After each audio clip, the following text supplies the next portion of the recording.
My wife's loyalty test was supposed to be a game. That's what Marta called it when she announced it to our anniversary party guests, her voice carrying that theatrical tone she'd perfected during her 15 years as a creative director at T-Bold Advertising. "Let's see how loyal everyone really is to their spouses," she declared, raising her wine glass like she was proposing a toast to marital destruction. "I'm Simon Greaves, 41 years old, and I should have seen it coming. After 20 years of marriage, you'd think I'd recognize the warning signs. But there I was, standing in our perfectly manicured Minneapolis suburban living room, watching my wife flirt with every man at our anniversary party while calling it entertainment. "Simon, you're such a good sport about this," laughed Victoria, Marta's sister, as she watched Marta lean against my boss, Dave Mallant's shoulder. Victoria had always been trouble. 3 divorces by 39, each one messier than the last. She was the kind of woman who collected other people's secrets like vintage wine, saving them for the perfect moment to uncork disaster. The party was in full swing. Our neighbors, the Hendersons and the Kowalskis, clustered around the kitchen island, whispering and pointing. Marta's advertising friends, Jessica, Amanda, and that new guy, Jake Turnbull, had taken over the living room, turning our anniversary celebration into their personal soap opera. "She's just warming up, you know," I overheard Jessica whisper to Amanda near the bar. "Wait until she gets to the real games." Jake Turnbull, 38 years old, 6 feet of manufactured charm wrapped in an expensive suit, driving a black BMW that probably cost more than most people's annual salary. He worked under Marta at the agency, some hotshot account executive who'd transferred from Chicago 6 months ago. I'd met him exactly 3 times before tonight, and each time he'd managed to make me feel like I was interrupting something important just by existing in my own house. "The loyalty test is simple," Marta announced to the room, her voice cutting through the conversations. "Everyone has to prove how loyal they are to their spouse by resisting temptation. It's just harmless fun." Harmless, right. I watched as she sauntered over to Dave Mallant, my 55-year-old boss who'd been nothing but supportive during my 10 years as finance VP at Morrison & Associates. Dave was a good man, married to his college sweetheart for 30 years, with grandkids he showed pictures of every Monday morning. He looked uncomfortable as Marta traced her finger along his tie. "Dave, you're such a distinguished man," she purred. "I bet you have women throwing themselves at you all the time." Dave's face turned red. His wife Helen stepped closer, her smile tight as a piano wire. "Marta, perhaps we should—" "Oh, Helen, don't be such a spoil sport," Victoria chimed in, clearly enjoying the show. "It's just a game. Right, Simon?" All eyes turned to me. The loyal husband. The good sport. The man who was supposed to laugh along while his wife made a spectacle of herself and embarrassed everyone in the room.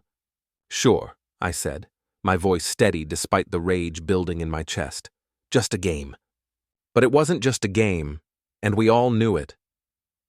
Marta moved through the room like a predator, testing boundaries, pushing limits. She whispered something in Jake's ear that made him grin and glance at me. She complimented Tom Henderson's muscles while his wife Sarah looked ready to throw her drink. She even flirted with our 22-year-old son Ross when he came downstairs to grab a snack, which was when I decided I'd had enough. "I think I'll call it a night," I announced to no one in particular. "But Simon," Marta called out, her voice carrying across the room, "the party's just getting started. Don't you want to see how the loyalty test ends?" "I think I can guess," I replied, heading for the stairs.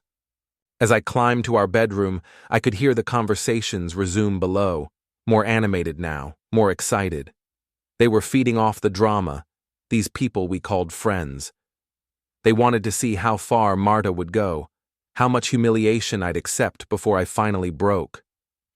I sat on our bed, staring at the framed photos on the nightstand. Our wedding day, smiling and young and stupid. Family vacations when the kids were little. Anniversaries past, when we still looked at each other like we meant something.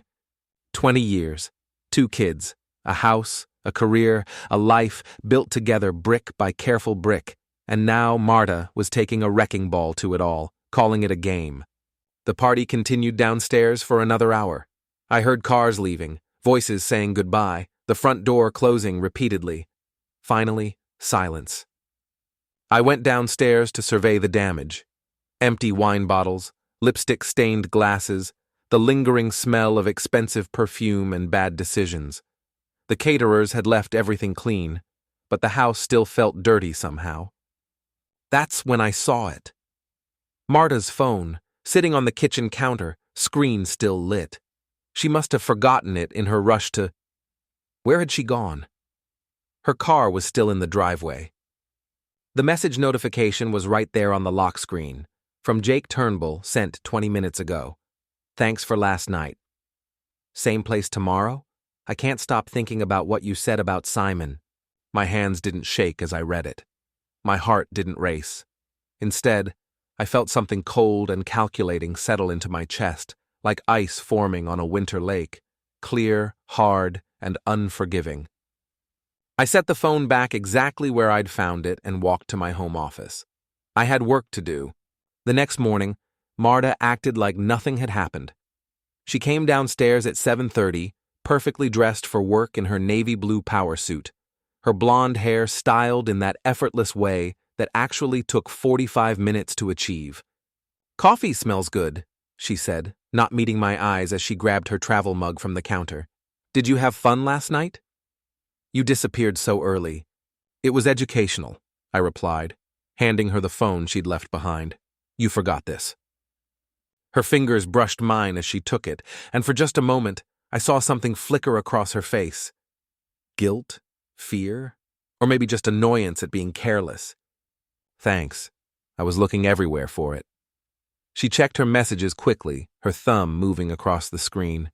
"I'm going to be late tonight." Big client presentation. "Which client?" "The Morrison account.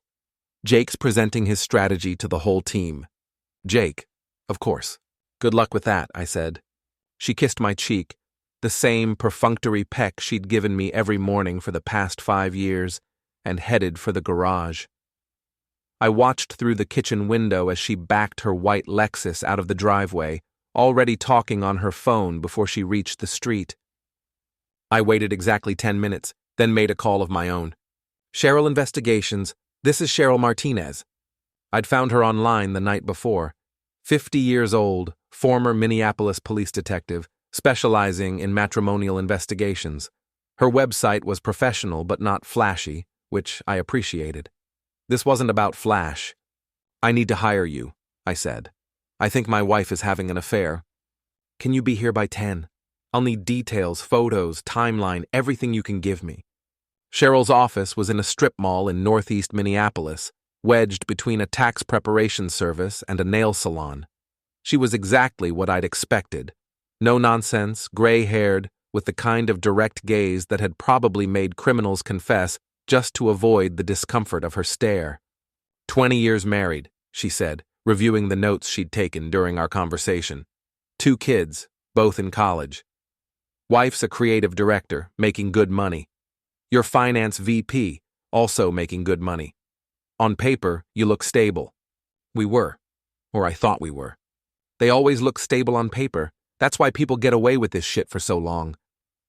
She leaned back in her chair. "This Jake character, how long has he been in the picture?" 6 months, maybe 7. He transferred from Chicago, some hotshot account executive. Marta was on the hiring committee. Bet she was. Cheryl made another note. "Here's how this works. I follow them, document everything, provide you with a complete report. Photo evidence, timeline, locations, the whole package. Takes about 2 weeks, sometimes less if they're sloppy. What's your rate? $150 a day plus expenses. You pay half up front, half when I deliver the report." I wrote her a check for $1,500. "How soon can you start?" "I'm already started. Give me her work address, his address if you have it, and her daily routine." While Cheryl began her investigation, I started my own preparation. Not for divorce, not yet. For something more surgical, more satisfying. I'd always been good at research. It's what made me valuable at Morrison and Associates. I could dig into financial records, find the patterns, spot the inconsistencies that others missed. Now I turned those skills toward my own life. Jake Turnbull lived in the riverfront condos downtown, a glass tower overlooking the Mississippi. Expensive. Too expensive for someone who'd been in Minneapolis for 6 months. I checked property records. He was renting, not buying. The lease was signed by T-Bold Advertising as a corporate relocation package. Interesting. His LinkedIn profile was perfectly crafted corporate bullshit. Strategic visionary with a passion for innovative solutions. His previous job in Chicago had lasted exactly 18 months. Before that, Atlanta for 2 years. Before that, Phoenix for 14 months. A pattern was emerging. Jake Turnbull was a corporate nomad, moving from city to city, job to job, leaving just before things got complicated. The kind of man who specialized in short-term relationships and long-term damage. I called my buddy Eric at Murphy's bar, where I'd been drinking away my sorrows since college. Eric was 44, divorced twice, and had the kind of cynical wisdom that only comes from watching human nature at its worst from behind a bar. "You sound different," he said, when I told him about the situation. "Usually, when guys come to me with this story, they're broken up about it. You sound calculating. Maybe I'm evolving. Or maybe you're planning something stupid. Don't do anything that'll land you in jail, Simon. She's not worth it." "I'm not planning anything illegal. Just thorough." 3 days later, Cheryl called with her first report. "Your wife is definitely having an affair," she said without preamble. "I've got photos of them together at the Marriott downtown, the Hilton in Bloomington, and his condo. They're not being particularly careful about it." "How long?" "Based on what I've observed in some discreet inquiries, I'd say at least 3 months. Probably longer. 3 months. While I'd been working late to pay for our anniversary party, Marta had been playing house with Jake Turnbull. "There's something else," Cheryl continued. "I overheard them talking yesterday at a coffee shop in Uptown. They weren't just discussing their relationship, they were talking about your boss, Dave Millant. Something about a presentation that's going to change everything at Morrison & Associates." "What kind of presentation?" "I couldn't get all the details, but Jake mentioned something about restructuring and new leadership opportunities. Your wife seemed very excited about it." After I hung up with Cheryl, I sat in my office for a long time, pieces of a puzzle clicking into place. Jake's pattern of short-term jobs, Marta's sudden interest in big client presentations, the way they'd looked at each other during the loyalty test, like they were sharing a private joke. They weren't just having an affair. They were planning something bigger, something that involved my job, my boss, my livelihood. I opened my laptop and started typing. If Marta and Jake wanted to play games, I'd show them how a real strategist operated. The first move was simple. I sent flowers to Jake's condo, a beautiful arrangement of roses with a card that read, "Congratulations on your promotion. So proud of you, Marta." The problem was, Jake didn't have a promotion, and according to my research, he had a girlfriend back in Chicago who'd been calling him regularly, a girlfriend who probably didn't know about his Minneapolis activities. I had the flowers delivered at 6 p.m. on a Friday, when Jake's girlfriend Sarah was scheduled to arrive for a weekend visit, according to the travel confirmation email I'd glimpsed on his phone during the anniversary party. Phase 1 of Operation Loyalty Test was now in motion. Sarah Chen arrived from Chicago on Friday night, just as I'd calculated. I know this because I was parked across from Jake's building at the riverfront condos, watching through binoculars like some suburban private eye. The irony wasn't lost on me. 6 months ago, I would have considered this behavior pathetic. Now it felt like strategic planning. Sarah was petite, Asian American, probably late 20s, with the kind of understated elegance that comes from having actual class instead of just money. She carried a weekend bag and a bottle of wine, clearly expecting a romantic reunion with her boyfriend. The flowers I'd sent were sitting outside Jake's door when she arrived. I watched through the lobby's floor-to-ceiling windows as she read the card, her expression shifting from confusion to something harder. She knocked on Jake's door, and when he opened it, she held up the card like evidence in a trial. I couldn't hear the conversation, but body language told the story. Jake's hands gesturing frantically, Sarah stepping backward, the flowers ending up scattered across the hallway carpet. Sarah storming toward the elevator while Jake stood in his doorway in a bathrobe, looking like a man who'd just watched his alibi walk away. Phase 1, complete. Saturday morning, I implemented Phase 2. I'd spent Friday evening at Morrison and Associates, using my access to the company's financial systems to do some creative accounting. Nothing illegal, just a thorough review of recent expense reports and corporate credit card statements. Jake Turnbull had been busy.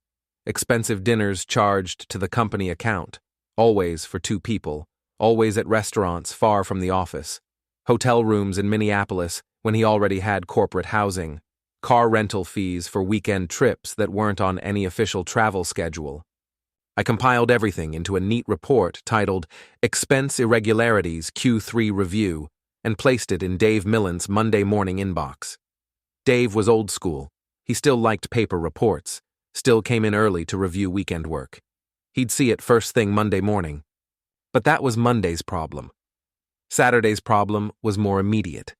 I drove to Marta's sister Victoria's house in Edina, where I knew Marta would be spending her Saturday afternoon. Victoria lived in one of those McMansions that screamed, "Trying too hard," all marble countertops and crystal chandeliers, bought with divorce settlement money from husband number 2. I didn't knock. I used the key Victoria had given me years ago, back when we were all still pretending to be family. I found them in the kitchen, drunk at 2 in the afternoon, surrounded by empty wine bottles and the kind of gossip that would make tabloid reporters blush. "Simon!" Victoria shrieked when she saw me, nearly falling off her bar stool. "What a surprise! We were just talking about you." "I bet you were." I looked at Marta, who had the decency to look embarrassed. Her hair was disheveled, her lipstick smeared, her designer blouse wrinkled. "Having fun?" "We're just having a few drinks," Marta said, her words slightly slurred. "Girl time, you know how it is." "Actually, I don't, but I'm learning." Victoria giggled, the sound like nails on chalkboard. "Oh, Simon, you should hear the stories Marta's been telling. About that loyalty test, about Jake, about—" "Victoria." Marta's voice was sharp, cutting off her sister mid-sentence. But Victoria was too drunk to take hints. "She says Jake is amazing in bed, much better than—" "That's enough."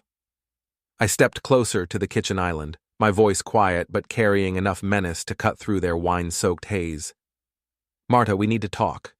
"Not here," she said, glancing at Victoria. "Not now." "Yes, here. Yes, now." I pulled out my phone and showed her the screen. It was a photo Cheryl had taken of Marta and Jake leaving the Marriott downtown, Jake's hand on her ass, both of them laughing like they didn't have a care in the world. "Unless you'd prefer to have this conversation at home in front of Ross and Amelia." Our kids were home from college for the weekend. The threat was clear. Marta's face went white. Victoria, suddenly sobering up, looked back and forth between us like she was watching a tennis match. "You had me followed?" Marta whispered. "I had my suspicions confirmed. There's a difference."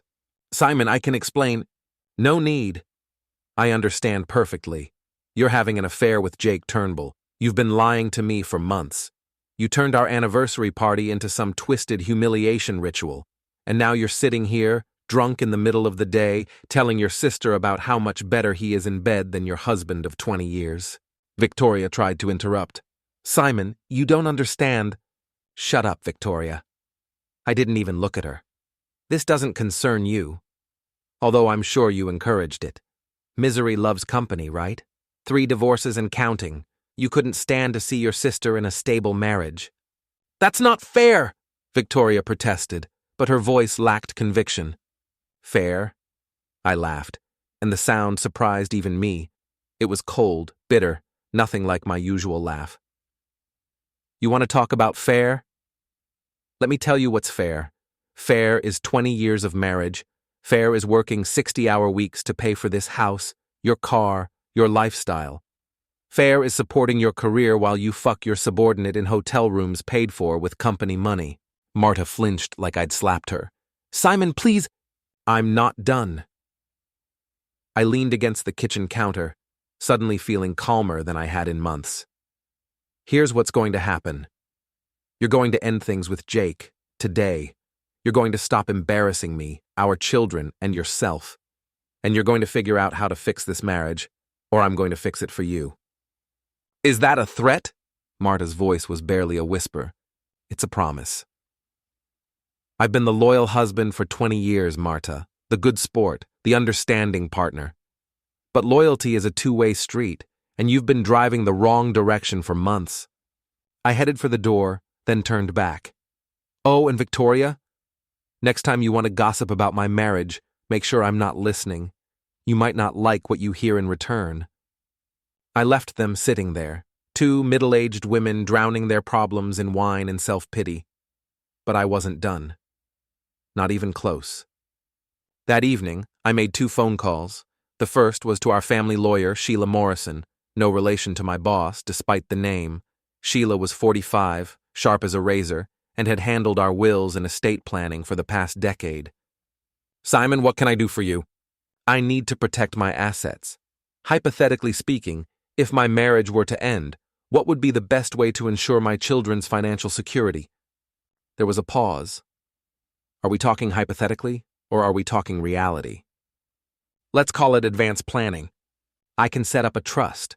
Move your retirement accounts, your portion of the house equity, your investment portfolio. Make the kids the beneficiaries.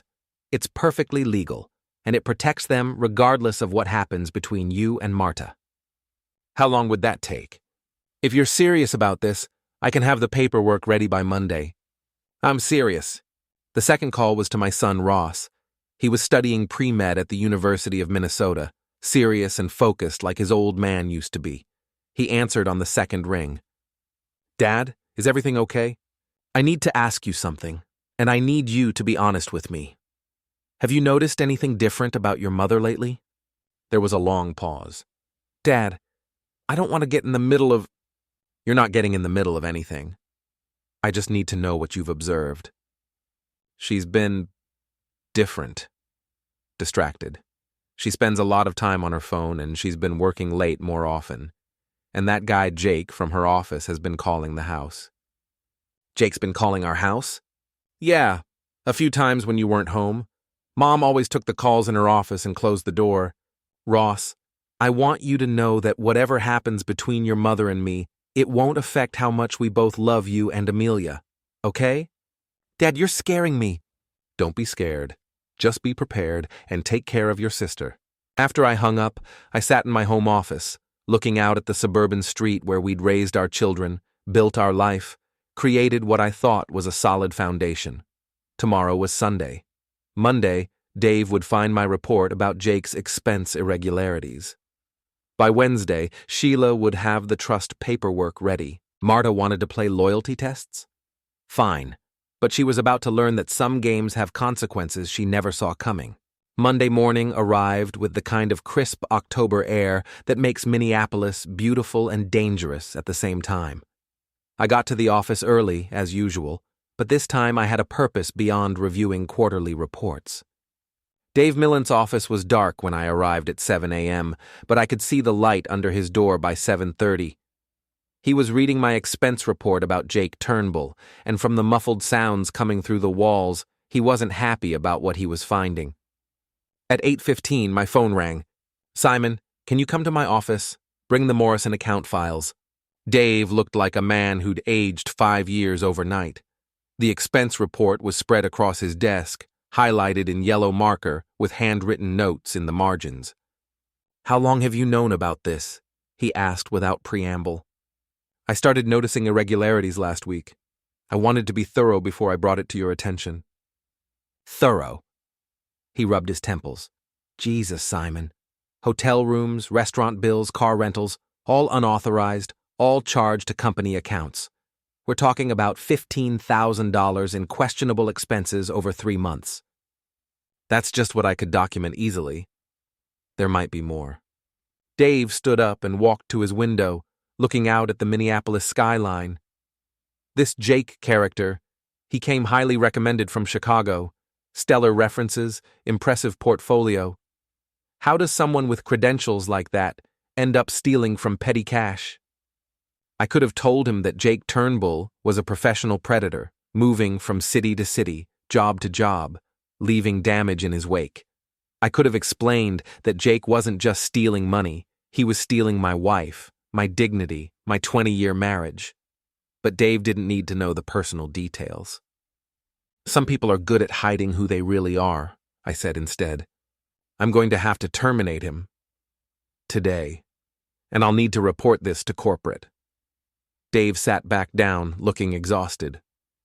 Simon, I want you to know how much I appreciate your diligence on this. Not everyone would have the integrity to report something like this, especially when it involves their spouse's coworker. If he only knew. I was walking back to my office when my phone buzzed with a text from Marta. We need to talk. Meet me for lunch at Café Lurkat, 12:30. Café Lurkat was expensive, pretentious, and public. Exactly the kind of place Marta would choose for a conversation she didn't want to escalate into a scene.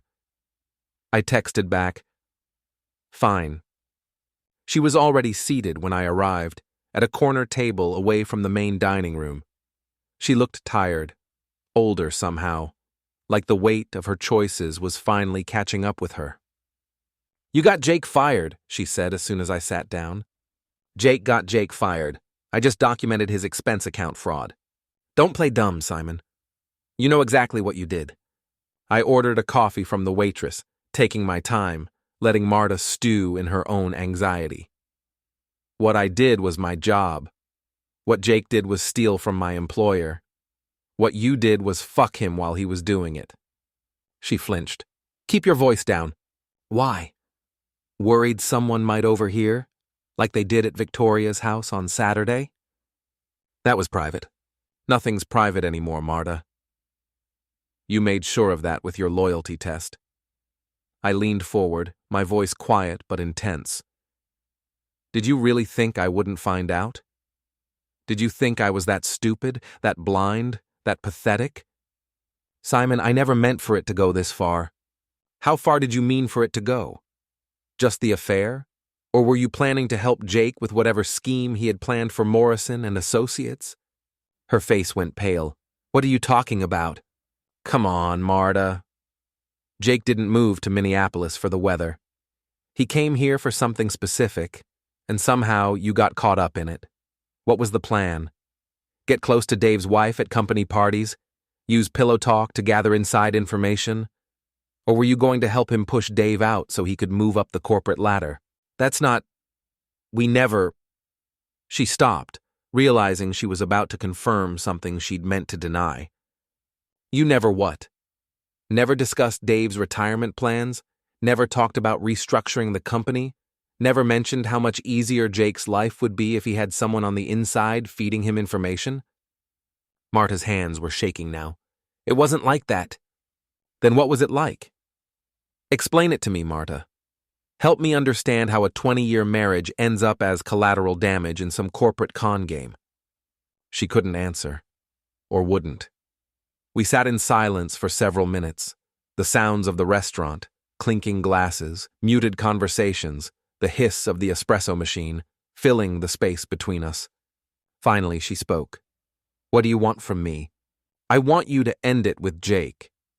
I want you to quit T-Bold and find another job. I want you to move out of our bedroom and into the guest room until we figure out whether this marriage is worth saving. And I want you to explain to our children why their mother decided to blow up their family for a man she's known for 6 months. I can't quit my job. I've worked 15 years to get where I am.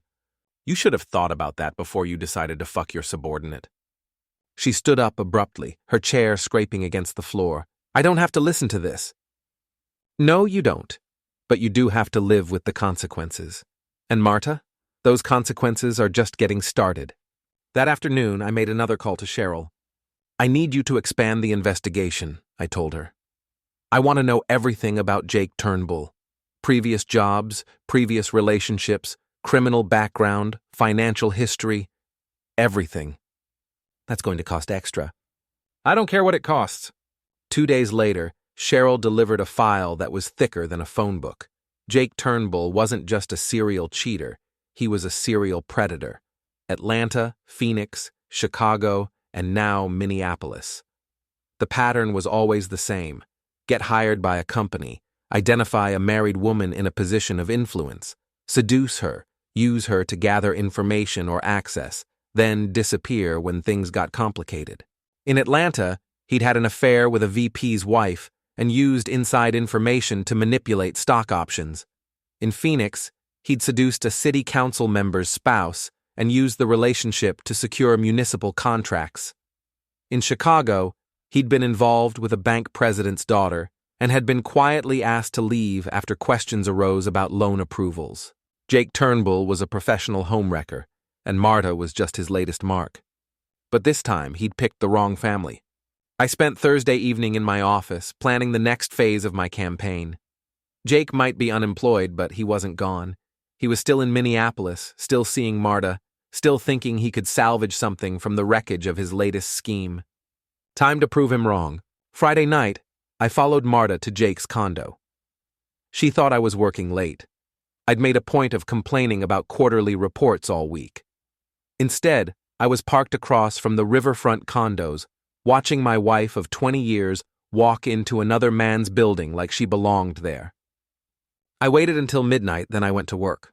Jake's BMW was parked in the underground garage, gleaming black paint reflecting the fluorescent lights.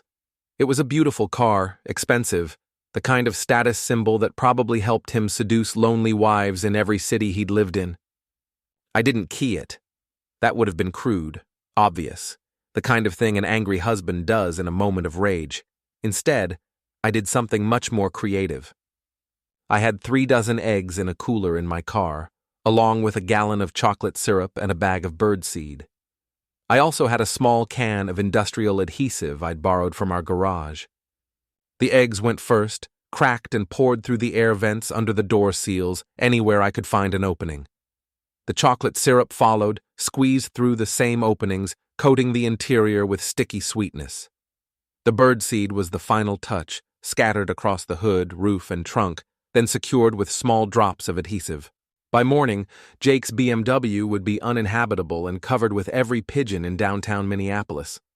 But I wasn't done. I took the elevator to Jake's floor and left a small gift outside his door, a framed photo of him and Marta leaving the Marriott Hotel with a note attached. Thought you might want a souvenir of your time in Minneapolis. A concerned neighbor. Then I went home to wait for the fireworks to begin. Saturday morning brought the kind of drama I'd been orchestrating for weeks, but it arrived faster and more intensely than I'd anticipated. My phone started ringing at 6 a.m., Marta, hysterical, calling from Jake's condo. "Simon, you have to stop this. Jake's car is destroyed. There are birds everywhere, and someone left pictures." "Slow down," I said, feigning concern while suppressing a smile. "What happened?" "Don't pretend you don't know. This has your fingerprints all over it." "I'm at home, Marta." "I've been here all night. Ask the neighbors if you want. I was up late watching the game with Eric." That part was true. Eric had come over around 11, after I'd returned from my artistic endeavors at Jake's condo.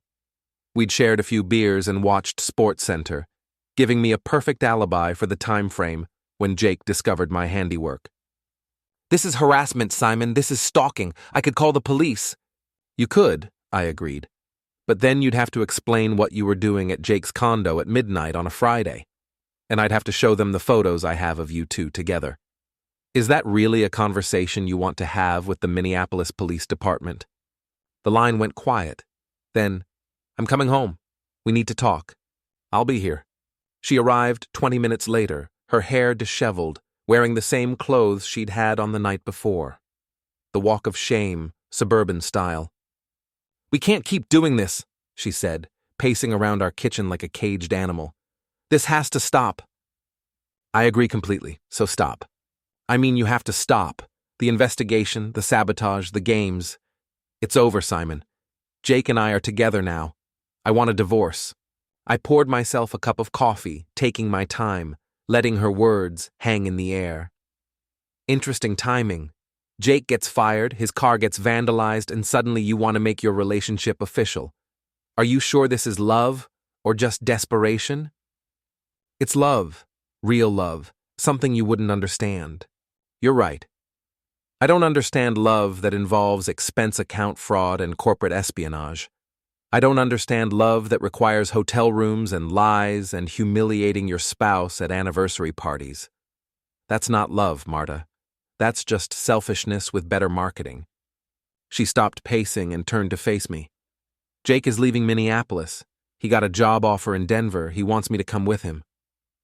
And you're going to throw away 20 years, abandon your children, destroy your career, all to follow a man who's probably already planning his next mark in Colorado? His next mark? I walked to my office and returned with Cheryl's file on Jake Turnbull. I dropped it on the kitchen counter between us. Your boyfriend has a pattern, Marta. Atlanta, Phoenix, Chicago, Minneapolis. He seduces married women, uses them for information or access, then moves on when things get complicated. You're not special. You're just next in line. She opened the file with trembling hands, her face growing paler as she read. The photos from Atlanta showed Jake with a brunette VP's wife. Phoenix featured a red-headed city councilwoman's spouse. Chicago had documented his relationship with a banker's daughter who looked remarkably like Marta. Blonde, successful, naive enough to believe she was different. This isn't... He told me I was the first. He told all of them they were the first. It's part of the script, Marta. Part of the con. She sank into a kitchen chair, the file scattered around her like evidence at a crime scene. Oh God, what have I done? For a moment, I felt sorry for her. She looked small, broken, like a woman who'd just realized she'd traded her life for a lie. But the sympathy didn't last long. She'd made her choices. She'd humiliated me, lied to our children, betrayed 20 years of marriage. The fact that she'd been conned didn't erase the damage she'd done. What you've done, I said quietly, is exactly what Jake Turnbull planned for you to do. The question is, what are you going to do now? Before she could answer, the doorbell rang. Through the front window, I could see Jake's silhouette on our porch. He looked agitated, probably still dealing with the aftermath of his car situation. Don't answer it, Marta whispered. Why not? This should be interesting. I opened the door to find Jake Turnbull looking like a man who'd been through a blender. His usually perfect hair was disheveled, his expensive shirt wrinkled, and there was what looked like chocolate syrup on his shoes. We need to talk, he said, pushing past me into our foyer. Jake, don't, Marta started to say, but he cut her off. Someone destroyed my car, left threatening photos at my door, got me fired from my job. This harassment has to stop. Harassment? I closed the front door and turned to face him. That's interesting, coming from a man who's been fucking my wife for 6 months. That's between Marta and me. Actually, it's between Marta and me. You're just the latest in a long line of married women you've used and discarded. Atlanta ring any bells? Phoenix? Chicago? Jake's confident facade cracked slightly. I don't know what you're talking about. Sure you do. Sarah Mitchell in Atlanta, you used her husband's insider information to manipulate stock options. Carmen Rodriguez in Phoenix, you leveraged her relationship with the city council to secure municipal contracts. Jennifer Walsh in Chicago, you nearly cost her father his banking license before you disappeared. You can't prove any of that. I don't have to prove it. I just have to make sure everyone in Minneapolis knows about it. Your reputation, your career, your ability to run the same con in Denver, all of that depends on people not knowing who you really are. Jake stepped closer, his hands clenched into fists. Are you threatening me? I'm educating you. There's a difference. Jake, please, Marta said from the kitchen doorway. Just leave, let me handle this. Handle it? Marta, we had a plan. Denver, a fresh start, a real life together. A real life built on lies, I interrupted. Just like Atlanta, Phoenix, and Chicago. How long before you get bored with her, Jake? How long before you find the next mark? That's when he snapped. Jake lunged at me, his fist aimed at my face, but I was ready for it. 20 years of marriage to Marta had taught me to see trouble coming. I sidestepped his punch and grabbed his arm, using his own momentum to send him stumbling into our coffee table. He went down hard, knocking over a lamp and scattering magazines across the floor. Jake! Marta screamed. He scrambled to his feet, his face red with rage and embarrassment. "You son of a bitch! Get out of my house!" My voice was calm, controlled, but there was steel underneath it. "Get out of my house, get out of my city, and get out of my marriage. If I see you near my family again, if you contact my wife, if you so much as drive down my street, I will make sure everyone in Denver knows exactly who Jake Turnbull really is before you even finish unpacking." Jake looked at Marta, waiting for her to choose sides, to defend him, to run away with him despite everything she'd just learned. But Marta was staring at the scattered file photos, at the evidence of his pattern, at the wreckage of her own delusions. "Marta?" he said, his voice uncertain for the first time since I'd known him. She looked up at him, tears streaming down her face. "Just go, Jake. Please, just go." He stared at her for a long moment, then at me, then back at her. The calculation was clear in his eyes. Was she worth fighting for? Or was it time to cut his losses and move on to the next city, the next Mark, the next married woman looking for excitement in her mundane life? "Fine," he said finally, "but this isn't over." "Yes, it is." I opened the front door and stood beside it. "It's over, Jake.